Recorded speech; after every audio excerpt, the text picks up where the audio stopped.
Hi, this is Logan with Spiritual Danger Close Podcast. Normally episodes are the narration of my blogs which come from my thoughts on a particular subject. And learning of what it means to live spiritual danger close requires to have an open conversation with knowledgeable individuals. Today's episode reflects that idea and hopefully helps you with your spiritual discipline.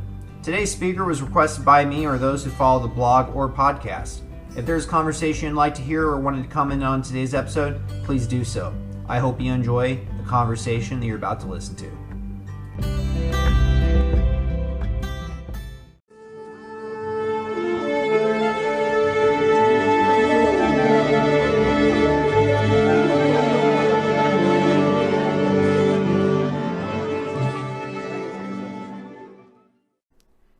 Investing, while simple, can quickly become very complicated. From portfolios, stocks, ETFs, option trading, cryptocurrency, and varied investment strategies, and so much more, there's a lot to learn.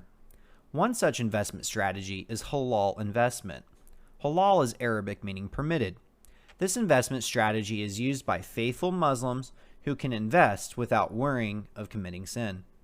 I was introduced to the concept of the studies in Islam.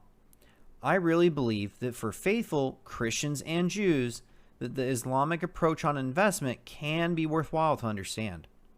While we differ theologically, I believe there's a lot of good cultural and theological tenets of our Abrahamic religions that we can share.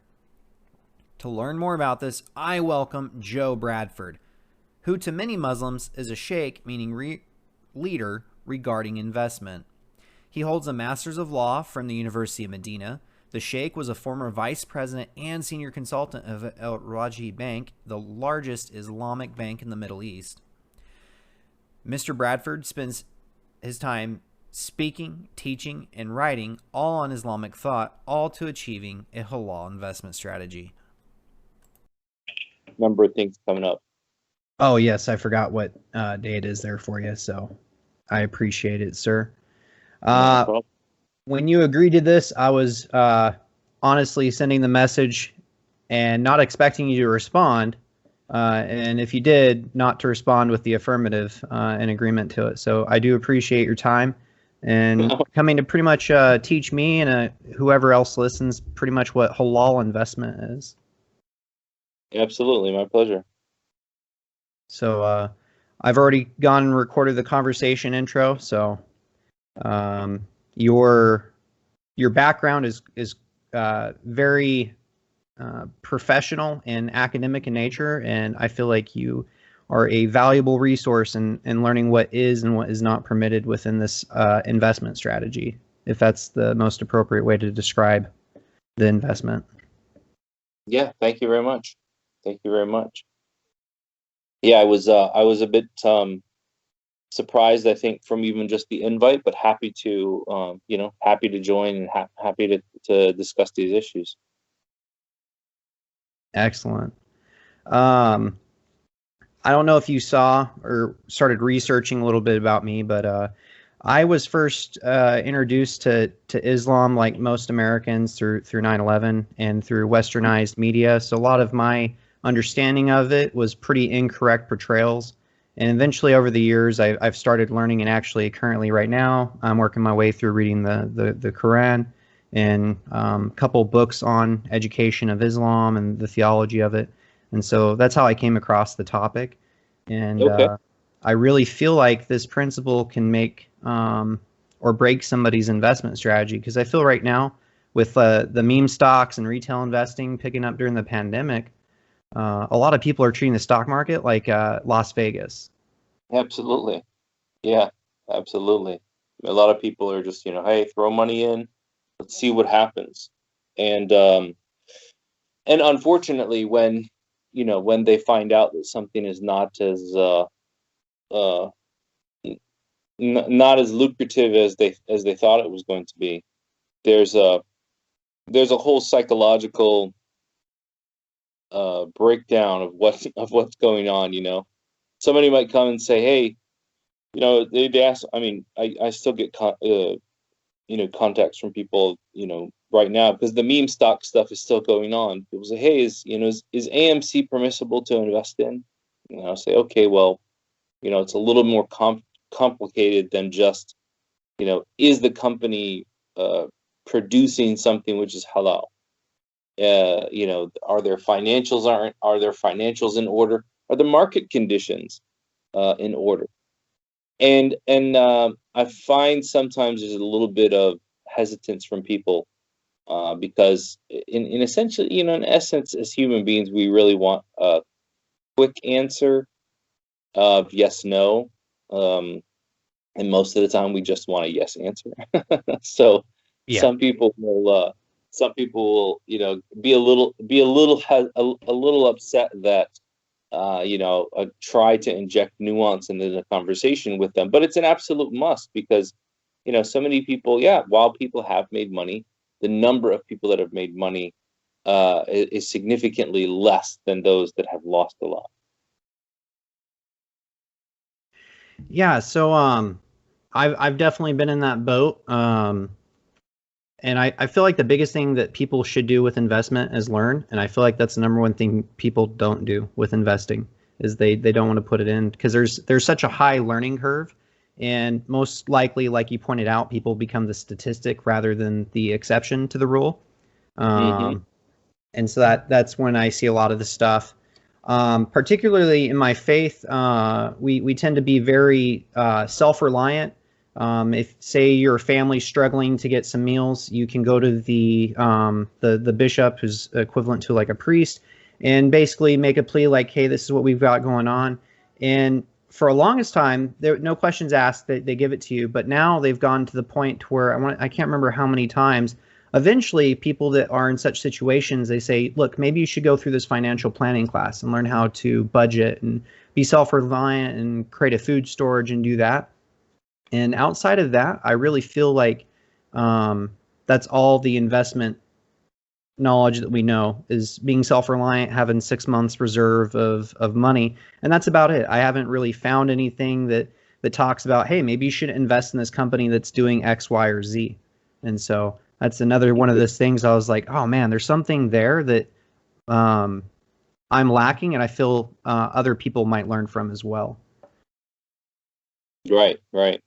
Yeah, I mean, there's definitely specific rules drawn up by scholars of Islam from just about the late 70s, early 80s, that they basically said, okay, let's look at our ethics, our law and our ethics of financial dealings and of investments and partnerships, and apply them to this new area of the stock market, which for most of the world was quite new, and came up with different screens on how a Muslim is supposed to look at their investment and make investment decisions. And of course, there's always been some back and forth, and it's quite interesting how advancements in information, access to information, have really changed things. But the rules are kind of simple in the end of the day. Yeah, when you get something that's very complicated, it tends to not work out. Like Occam's razor, the simplest is probably the easiest way to go forward. That's exactly the point. Yep. So for the listeners, conversation with Joe Bradford. You call yourself a Muslim, and you've even gone to University in Medina in Saudi Arabia. You've put 20 years into the financial system, have been a VP. Were you born into a Muslim family, or did you revert into it? No, so I accepted Islam at the age of 15. I had read about Islam in a magazine article at the age of 14, and then started going to the school library, looking things up, and then after about a year of reading on and off, I decided it was the faith for me, and showed up at the mosque one day, on early Sunday morning. I knew that they had Sunday school, and showed up and accepted Islam that Sunday. So that was in 1991. Okay. almost 20 years to the date. That's pretty exciting. I find a lot of people. I just had a conversation with somebody the other day. A lot of people are finding religion in their teen years. So in your case, obviously, it was tremendously impactful to your life, and you've pretty much, I would say, have given yourself over to the ideas that Islam preaches. Absolutely. I mean, the whole idea of Islam is predicated on submission. And so, I definitely am, a Muslim. I submit myself to God, to His worship alone, to the prophecy of the messengership of the Prophet Muhammad, peace be upon him, and to the rules, and the ethics, and the ideas that come along with that. And the one area that I found myself most compelled to study and research and work in was the area of business and finance, as it relates to faith, because I think that in a faith like Islam, where the prohibition of interest is a very big deal, so Muslims are prohibited from both charging interest as well as from taking interest. When you're working within a system that is predicated on debt-based instruments and the charging of interest, you have to get innovative in trying to find different ways to do so.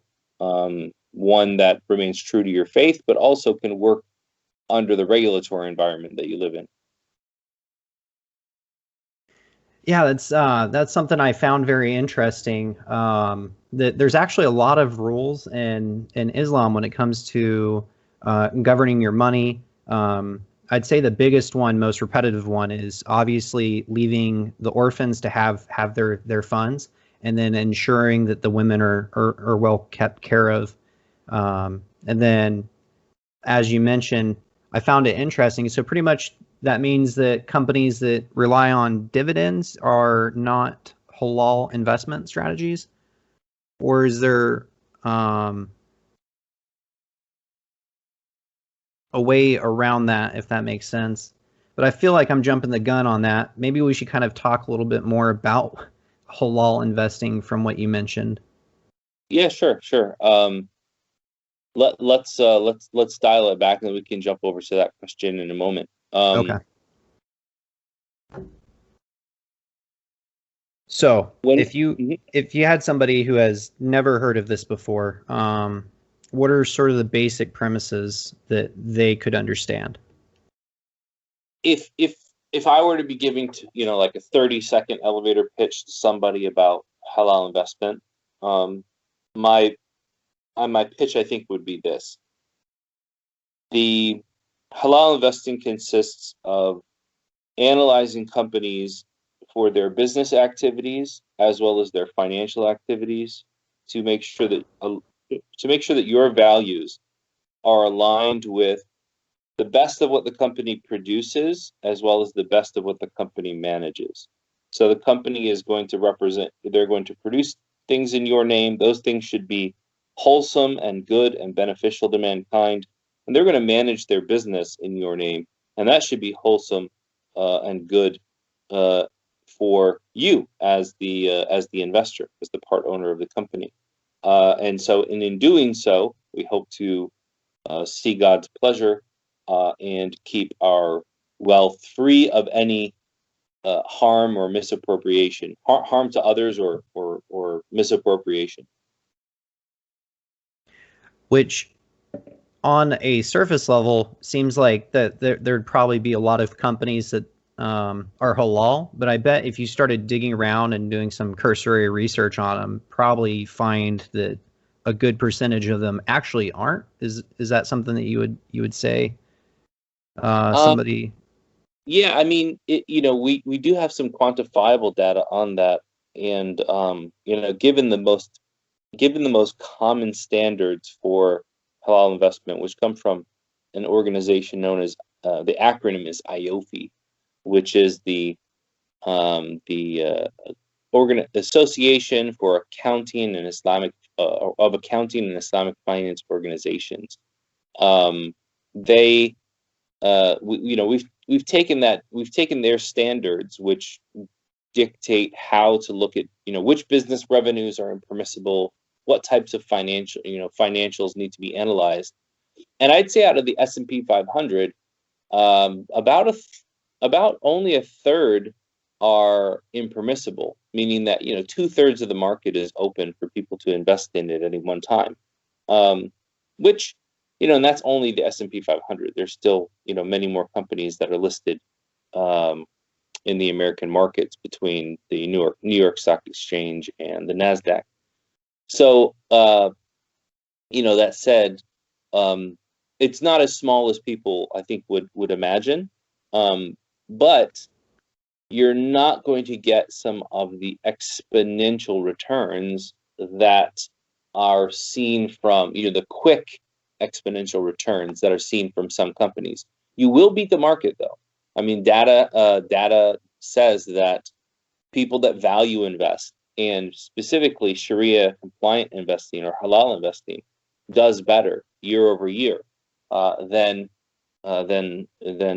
conventional investing, because the principles, especially for the financial management of the company, almost negate or not negate, but almost eliminate companies that are prone to be poorly managed through taking on lots of debt and holding lots of interest-bearing instruments. So the best protection against volatility is a well-capitalized company, and halal investing, it dictates that we try to have companies that have as little debt as possible, and so you'll find that because of that, the performance, the capital gains, the dividends of those companies are all going to work for the betterment, or they're going to work for the investor instead of against them, because they're not going to be eaten up by the debt and the interest-bearing securities that the company's involved in. Okay, that actually was quite opposite what I was thinking. That I kind of feel like there's a lot of companies out there that are probably not in that cash positive, more high debt range. So that's very interesting. You said pretty much 1/3 would be impermissible. So 2/3 of the S&P 500, which is a standard index fund, are good to invest in. That's pretty shocking to me.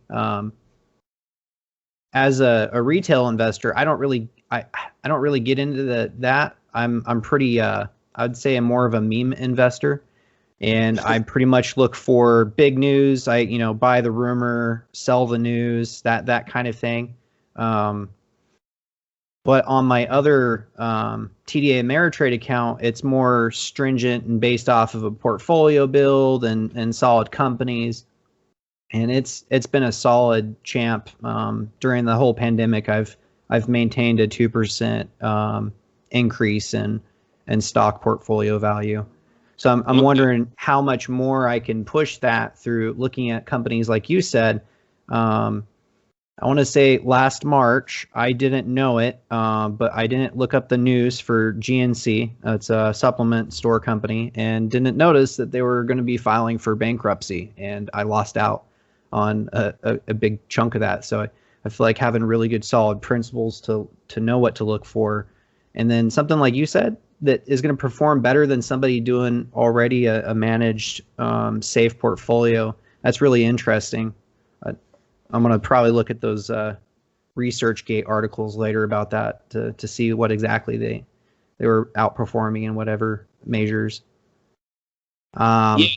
So if you look at something like one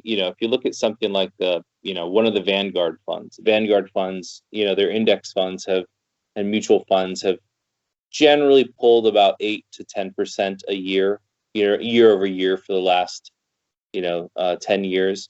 Whereas the amount of mutual funds, which is a very popular Sharia compliant, Islamic mutual fund setup offered by a company called Saturna, they have averaged about 12.4, 12.5 to 15 year over year over the last 10 years. So, just looking at that, the returns have been better, and obviously there's going to be a reason why, and that's going to be company selection and what rules are being used for company selection. Their growth fund has actually done phenomenally the last couple of years. I mean, you can imagine with so many of the tech stocks, and the biotech and pharma and things like that have really exploded. Having taken positions in some of those, I believe they're I don't want to quote a percentage of return, but I think the last time I checked, the growth fund had done something upwards of 20% just in 2020 alone. Yeah, that's pretty telling of how good of an investment it is during such a chaotic time of high inflation, jobless, a pandemic, something that we haven't seen in almost 100 years. And then those funds are just chugging along like nothing's happening, which is just I would say a testament to the strategy behind it. Now, when it comes to telling if an investment is halal or haram, is that something that you can just look at a company's name and be like, oh, no?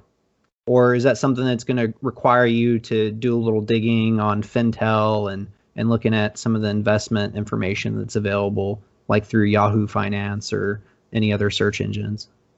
Yeah, so a little bit of due diligence is always good. I think with some companies it is rather apparent, because given the breakdown of what an investor would need to look at for Sharia compliant investing, the first thing they would look at is the business activities.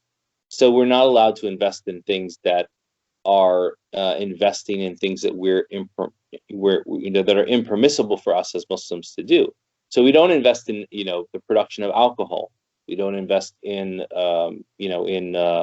recreational drugs. We don't invest in adult entertainment. We don't invest in companies that promote war or produce armaments of war. And so that that sometimes will be listed as defense, sometimes not. And generally, anything in any company that has a very poor track record with exploitation and human rights will not be invested in as well. So some companies it's just known, like if I saw a ticker, and also financial services, obviously, because of the dealing with interest. We're not allowed to make money off of interest, so we can't invest in something that makes money off of interest. As a full-time business. So that said, some companies you just look at it, you're like, well, Anheuser-Busch, yeah, definitely not investing in that, right?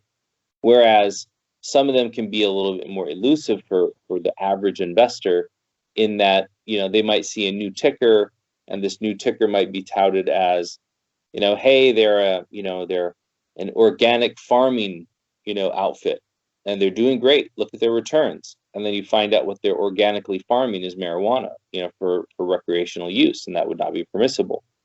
So yeah, there are some things just from the business activities, or just from first outset and seeing the name, that, hey, I can't get involved with that. There are some things that after just a little bit more due diligence with the business activities, you recognize, yeah, I should not get involved with that. And then there are some companies that you have to look at the financials, and specifically we look at two things. We look at the debt, the amount of debt that a company holds compared to its market cap, or the amount of interest-bearing securities that it holds. And this is basically to tell us that while the company, if the company passes the business screen, meaning it's doing what's halal, it's doing what's permitted for a Muslim to engage in, we want to make sure that it's managing the company in a way that a Muslim is supposed to manage it, ethically, not involving itself in shady business practices and things like that. And now there's a push in the industry to incorporate more, corporate social responsibility charters and ESG, environment, social and governance models, and to take those types of things into consideration. SDG, I believe, is the UN designation, which is like social, developmental, and governance issues into consideration when investing as well, which is a very welcome step in kind of developing the standards further. But yeah, I mean, you there are some things that, as you mentioned, you can just know if they're halal or haram off the bat, and there are others that take a little bit of digging, a little bit of research. Okay. I don't want to. So, for example, I'm not going to name the company's name, just to stay out of that murky water. But say you have a company that manufactures aircraft parts and also manufactures weapon components. Would that make that company a haram investment? So what we would, yeah, so that's a good question. So what we would do is we would look at the revenue streams of the company, right? So any company that is making more than 5% of their revenue from a revenue stream which is deemed impermissible would be excluded from the universe of halal investing. So let's say, for example, 98% of what that company earns from are things that just have to do with airplane parts and components and navigation and so on and so forth.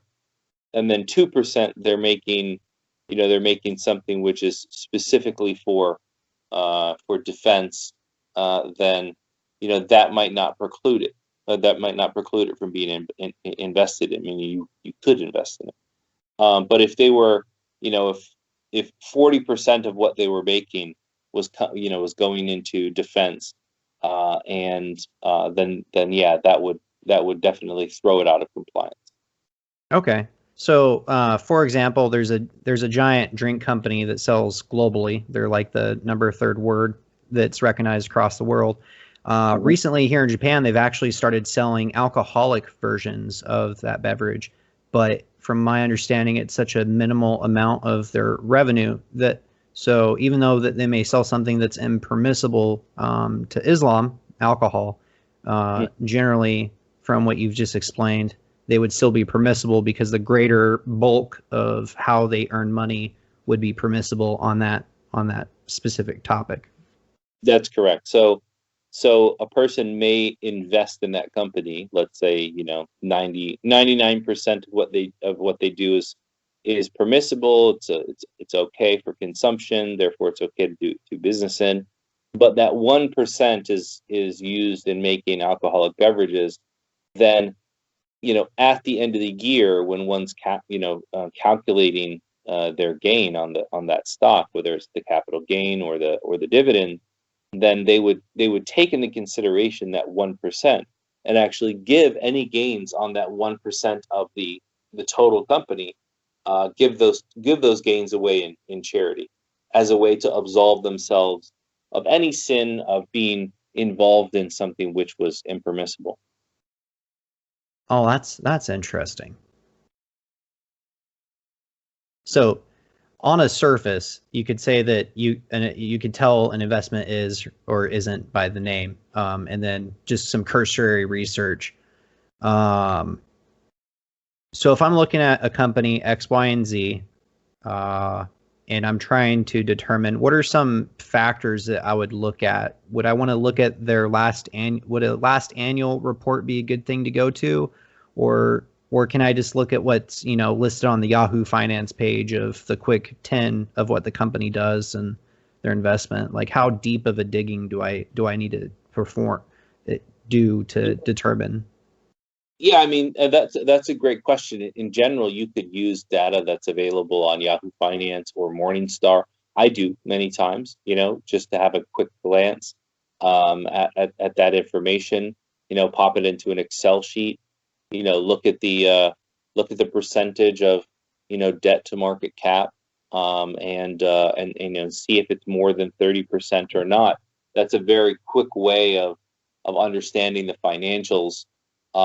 Now with the revenue streams, that becomes a little bit more elusive. It's a little bit harder to get accurate public data about all of the revenue streams of a company and just pull them up. But for the financials, it's actually quite easy.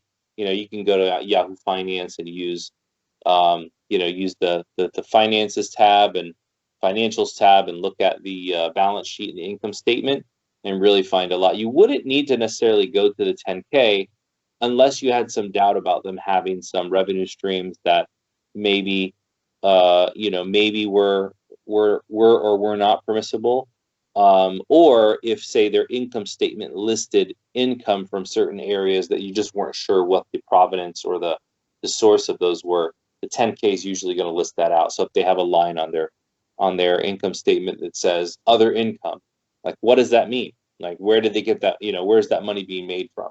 And it looks significant enough, then yeah, you can go into the 10K and do that, that digging and find out that information. Okay. So obviously this has been well established. I'm assuming if anybody's interested, there's probably a website or something that they could go to that's already got all this, like somebody's already vetted companies, A through Z on, hey, these are halal and or these are haram, or is that something that they just have to do on their own from understanding how this concept works? Yeah, so I'm actually the advisor to one of the services that are out there. It's called Zoya, ZOYA.finance, and it's a free app that you can go in, plug in the ticker of any stock in the US, UK, and Canada markets, and we're expanding to a few other global markets soon.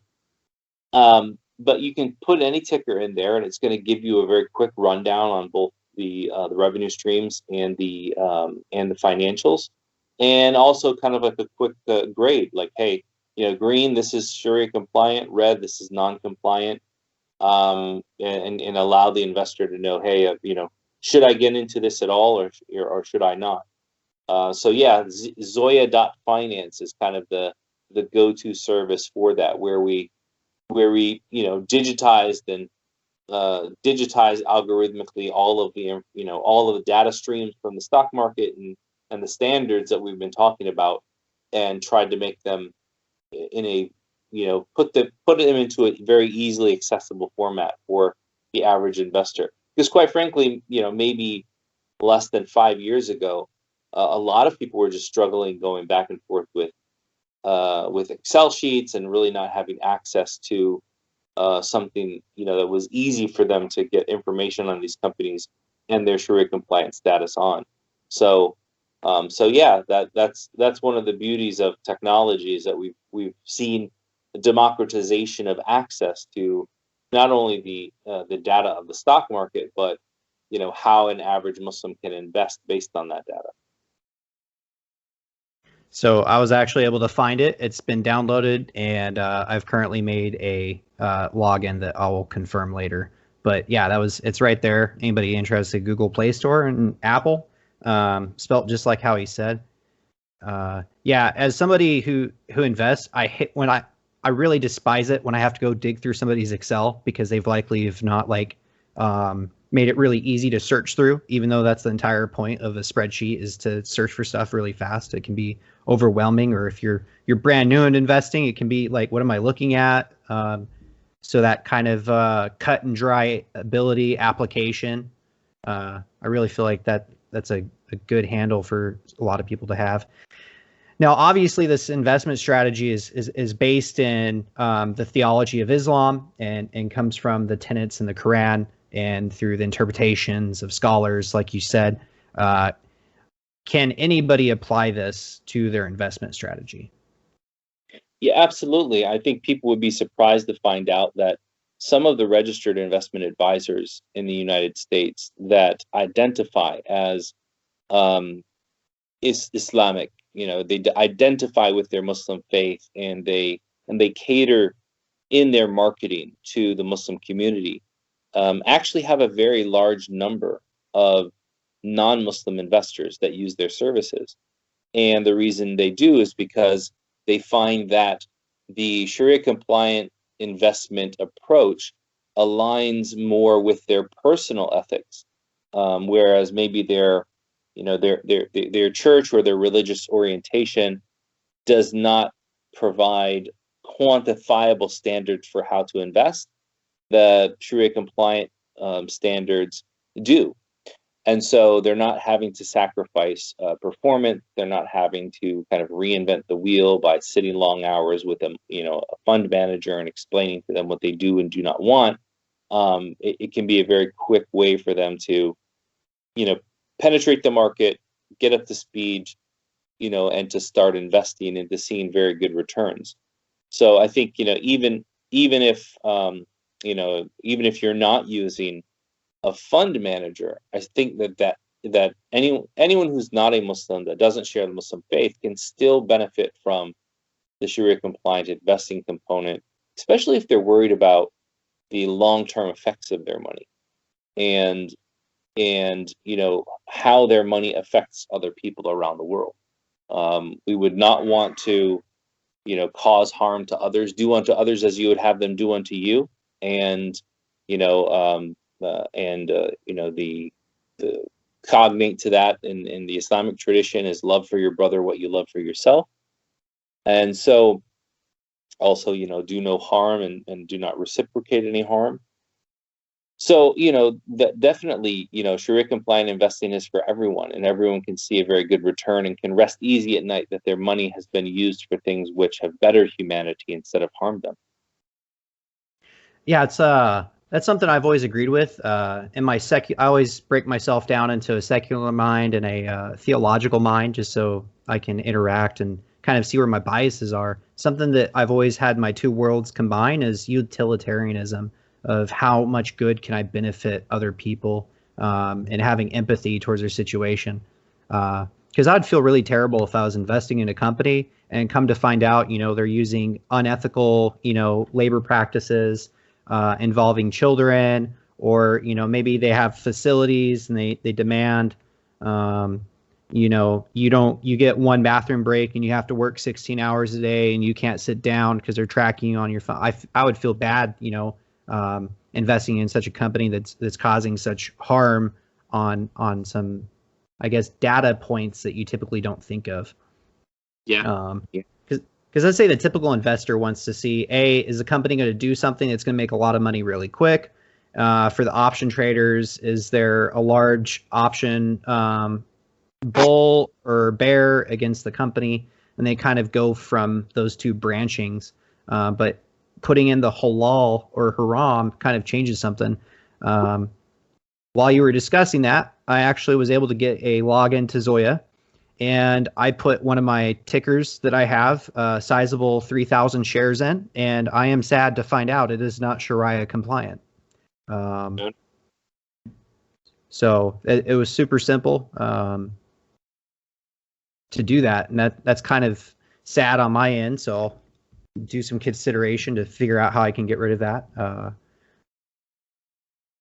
But from what you're saying, that's actually pretty interesting that a lot of people are actually finding themselves coming across your services. I know through Twitter you've offered some like introductory stuff before, or whoever first 5 who sign up get it for free. But I feel like when you have something that's good, no matter where you come from, somebody's going to want it. So if your investment strategies are working, I feel like and somebody who may describe themselves as an atheist may be able to use those investment strategies because they make sense, especially from what you've described, with how well they compare to other investment strategies or traditional investment strategies, I would say. Yeah, absolutely. I think that in the application of the rules, there's using something which is halal is not going to, in any way, shape or form kind of force Islam onto a person. There's always news, every year of, incendiary politicians somewhere around the world saying, "Oh, I found out, this brand of food, or this XY, this service was halal, and now I just have to, I can't use it anymore." I mean, water is halal. Water is considered. Yeah, where you thirst yourself to death? Like, come on. Yeah. So I think you're right in that people find that their personal values align with this. It becomes a very easy way for them to gain access to a robust system of investing without, like I said, without all of that overhead that they traditionally would have had to pay in the past to be able to say, "Hey, I'm of XYZ denomination and I don't want to see this in my investments. Okay, well, we're going to need you to have this amount of money, invested with us, so we can put analysts on and do the research for you, and then invest. And there, that just compounds the amount of money that they have to have and the fees that they're going to have to pay. Whereas Sharia compliant investing allows people to gain very quick access to something that's already been automated for them. And while you've mentioned it, I don't know who will listen to this. So I feel like there's a misconception when it comes to the word Sharia, and in Western eyes that becomes like, oh, but it's not as scary as people think. It's pretty much what's the simplest way you could explain Sharia that's typically not how it's introduced. Sure. So the word Sharia, means it means the source of the rules, the substantive laws of Islam. And this goes with everything from prohibition on interest to respect for other faiths, to having good character and dealing with one's parents. So it's a very broad, all-encompassing term that talks about the laws, ethics, and kind of philosophy of Islam when it comes to dealing with daily life. Okay, that's not what I assume most people understand. And I know personally, I already knew the answer. I already knew the answer, but if watching Western media, you don't really get a good light of Islam. I'd say mostly they're really bad at making proponents of the culture seem like that's the gist of it. And read the first 200 pages of the Quran, your idea of Islam is going to change drastically. Right. Yes, it is one of the unfortunate things of the media. And I would say that there are some Muslims that have very limited ideas about what the Sharia is as well. But I think that it's important that we recognize that that faiths, and I use that in the plural, many different faiths around the world have very rich histories and heritages and systems of thought that go beyond what even the common practitioner might think of them, positive or negative, or the non-practitioner might think of them positive or negative. And Sharia has been one of those buzzwords that's been used a lot in the media, but that certainly does not mean what the media has kind of pinned it to. Okay, thank you for clarifying that. Oh, I know it wasn't our notes, but would you say that your strategy through your companies that you've invested through, or your experience as a vice president at a bank, and currently with what you're doing now through teaching these strategies, would you say this is very similar to other financial strategies out there? Does it also deal with personal finance, or is it strictly just how to invest? Well, I personally, in my practice, deal with personal finance. I am a very big proponent of personal financial responsibility, and in informing people that it's not just enough to invest. However, but they also need to get their own personal debts under control, have a plan for their spending, have a plan for their earning, have a plan for their giving as well. How people give charity is an extremely important component of their, not just their spiritual lives, but their financial lives. So I would say that in the investment space, certainly most of what we talk about is applicable in the personal finance space. I'd say that is a very new and exciting area. A lot of people are kind of getting in tune to it. I do know a lot of Muslims who went through, Dave Ramsey, I believe it's called Peace University. They've gone through Dave Ramsey's stuff because, Dave Ramsey's a person who says, hey, no debt, pay, no interest, pay down your debts, don't hold things on the books, be frugal. And all of those are Islamic values. So I actually have a number of clients who've gone through Dave's stuff and really benefited from it. And so what I do is a little bit is somewhat similar in trying to help clients say, okay, what are your values? As a Muslim, what are your values? What are your goals? What are you doing right now? Okay, where's the gap? Let's do some gap analysis and figure out where you're coming up short. And that's not just going to be solved by investing. I mean, you could be somebody says, hey man, I'm putting away all my money, I'm maxing out my 401k, I'm putting everything into an IRA after that, if I have anything left, and I just can't get ahead. And then you find out, well, that's because you're spending month to month on a credit card that you have like a 15% interest rate or 20% interest rate on. So it doesn't matter if you're earning, 8, 9, 10% on your investments yearly if you're paying 20% in interest. So helping people understand their personal finances, I think, is a very essential step to financial freedom and better financial stewardship, which is another concept that I kind of try to teach Muslims about.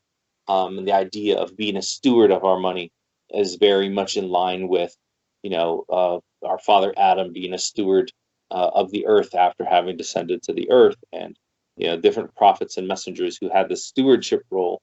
And how every person, there's actually a prophetic tradition. The Prophet Muhammad, peace be upon him, said, everyone is a shepherd and everyone will be asked about their flock. So a man is a shepherd of his family, he will be asked about his flock.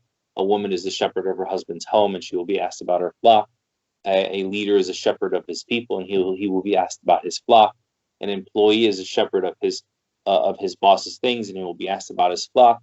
Everyone is a shepherd, and everyone will be asked about their flock.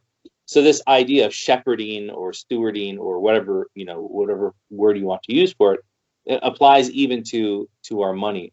So yeah, I mean, a lot more. There are a lot of people that are getting into personal finance at a deeper level, and it's very encouraging to see. Yeah, it's something I wish our society was better at. I feel like we've come to a credit-based society to where everyone knows how to spend. They don't know how to spend correctly or budget and do that. It's just buy.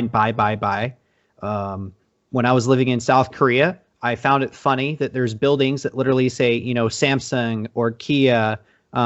These entire towns, you can be born into a Samsung hospital. You can be raised in a Samsung's apartment. And then you can even be cremated and stored in a Samsung, sponsored funeral home. They're kind of that kind of scary dystopian future where you're literally living like in a certain organization. That is very scary.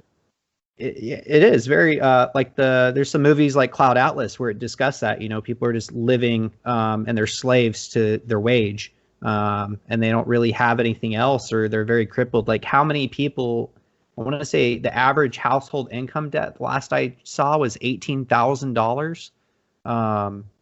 And there's people that are like 3 times that. So how much more relief they're going to have in their personal lives is going to be life-changing, which I feel like that's something Dave Ramsey's done really good. He's kind of, tucked some common sense back into these people. And I've seen a lot. I follow his Instagram page and his Facebook, and a lot of people are having life-changing things.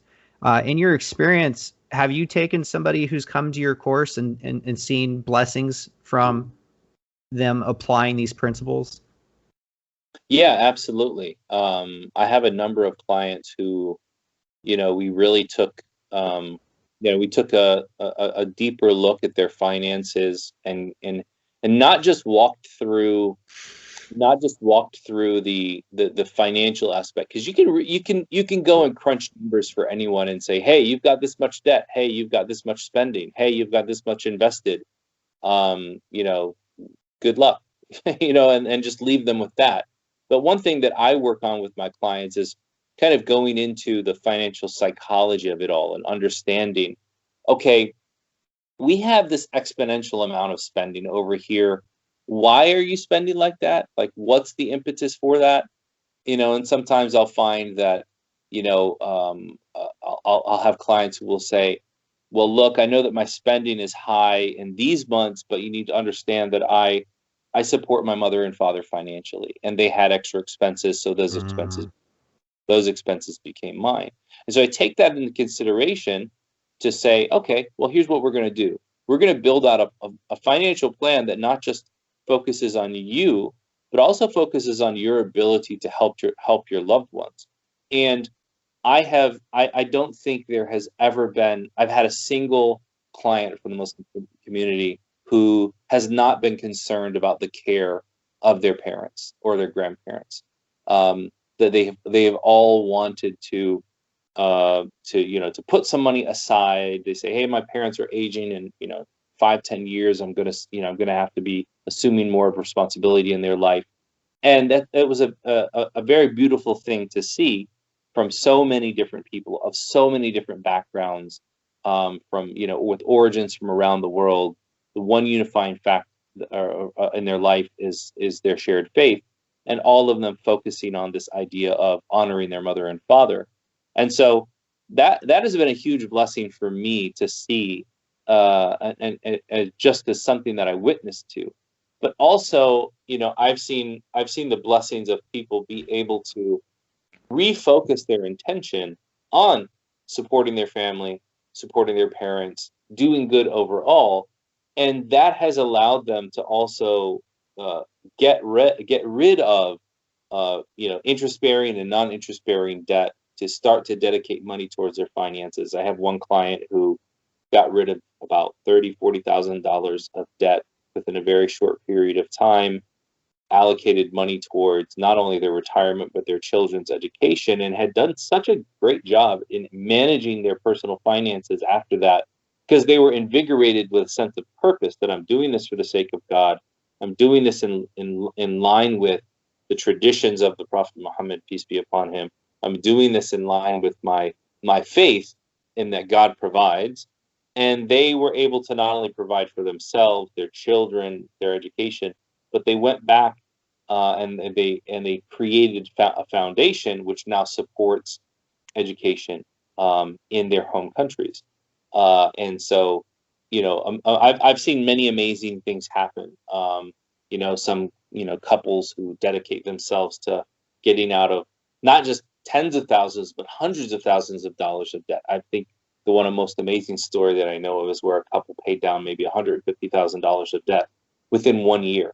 And now, and during that time, saw that they were being given more hours at work.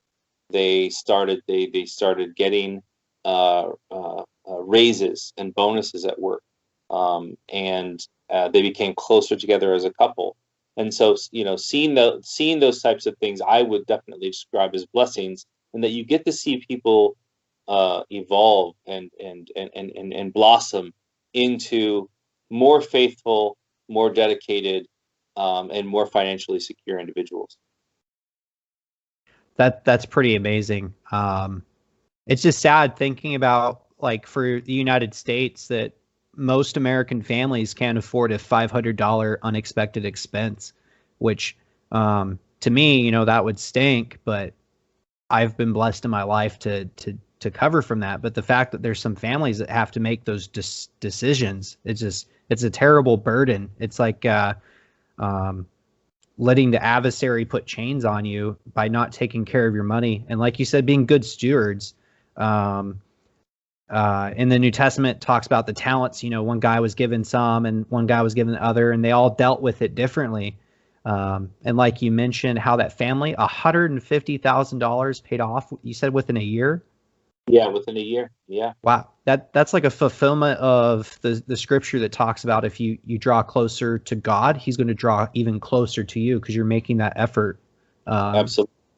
Yeah. Man, to be that couple, and they're laying in bed at night and having that relief of 150,000 gone forever, paid off. Wow. That, talk about some relief. Yeah. For there. I always tell people, any pay down of debt, especially interest bearing debt, is an automatic investment in your future. because now you're not going to be hamstrung by by the debt and the growing amount, the growing impending amount of debt that you're going to have to pay, simply because it's gone. So that it means everything else, you've just proven to yourself that you have the resources and you have the wherewithal.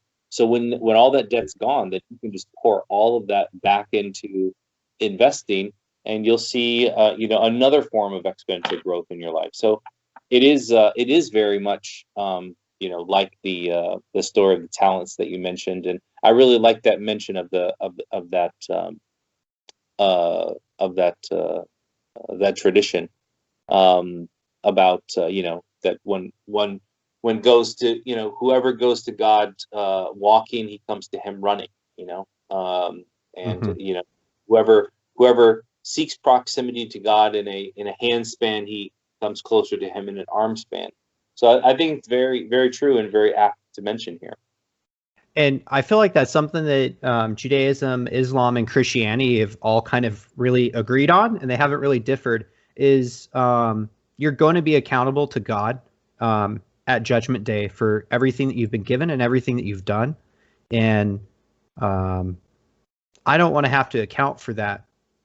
And so I feel like it makes sense, and I can live a life.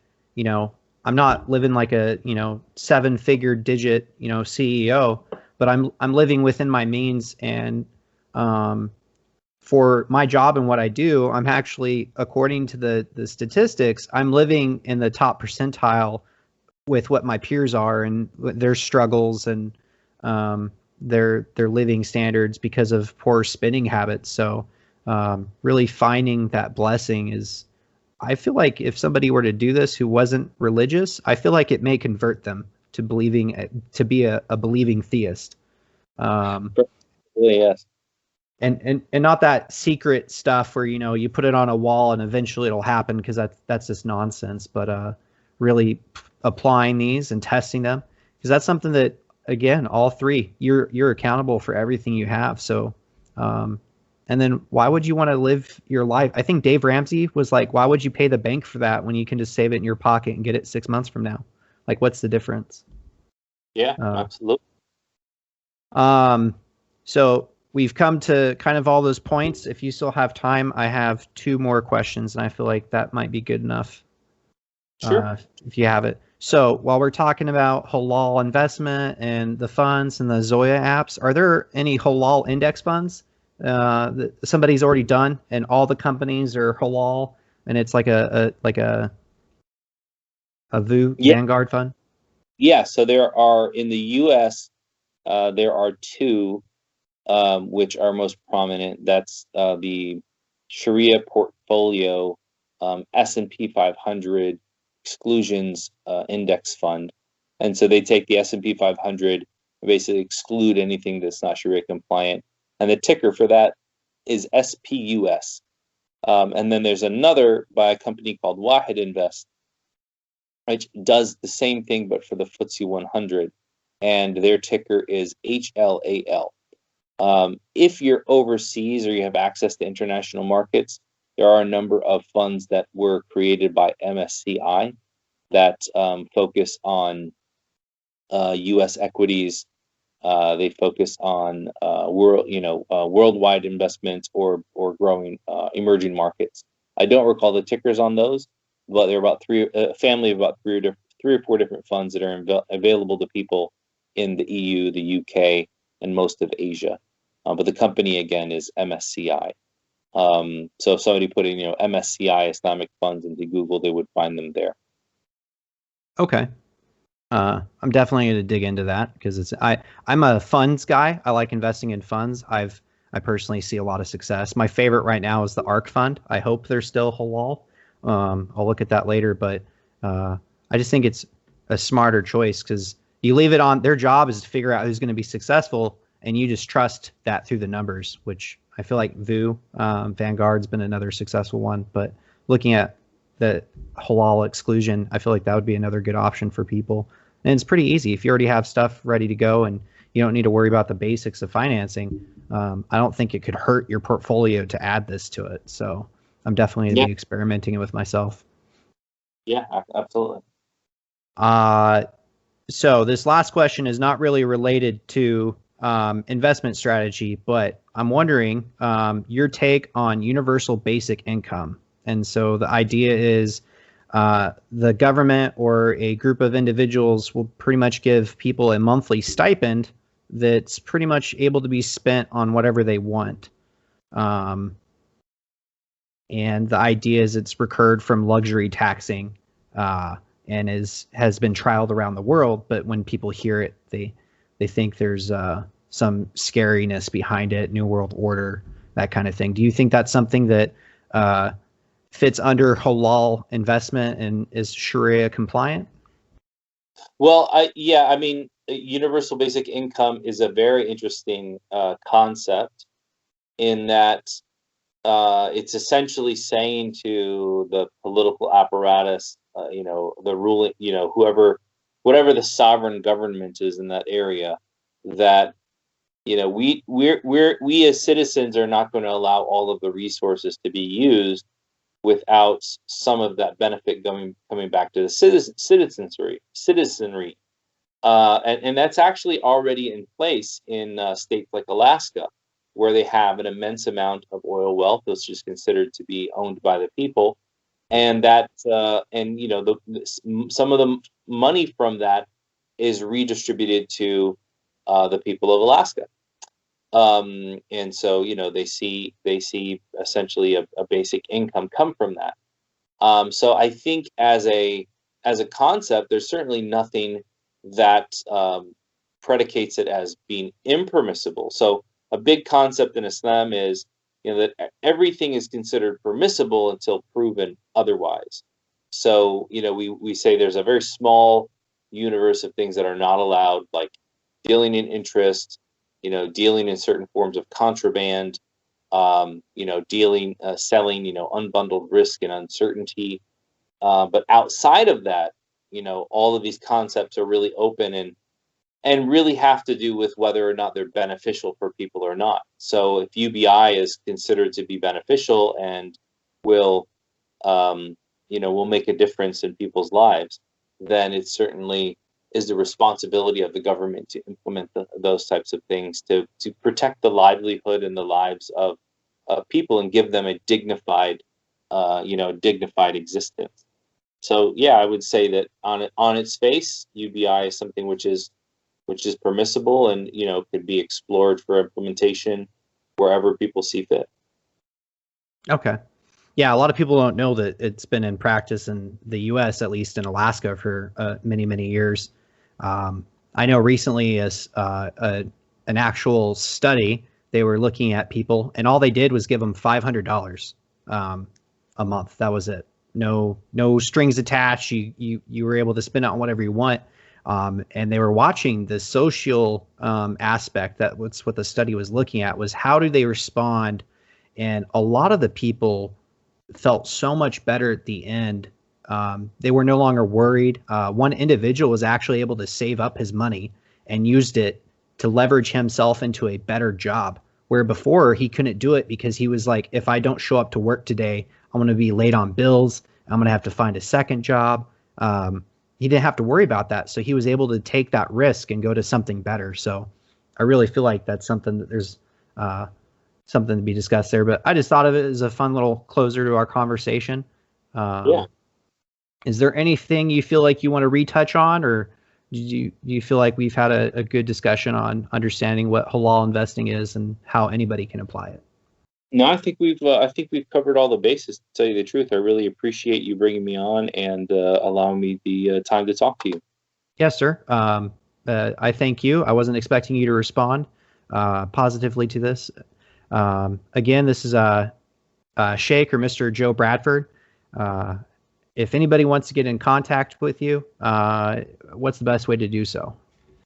My website, joebradford.net, and all my contact information is there, as well as I'm pretty active on Twitter as well, so people can reach out to me there if they're on Twitter, and happy to be of assistance in any way that I can. Okay, sir. I appreciate your time and your elegance in explaining. This has been a very fun conversation. If you ever want to do it again, let me know, and I'll be sure to get you a copy of this for your distribution too. Appreciate your Absolutely. time. Have a blessed day. Yeah, Logan, I appreciate you having me on. No problem, sir. Have a good one. All right, you too. Have a blessed day.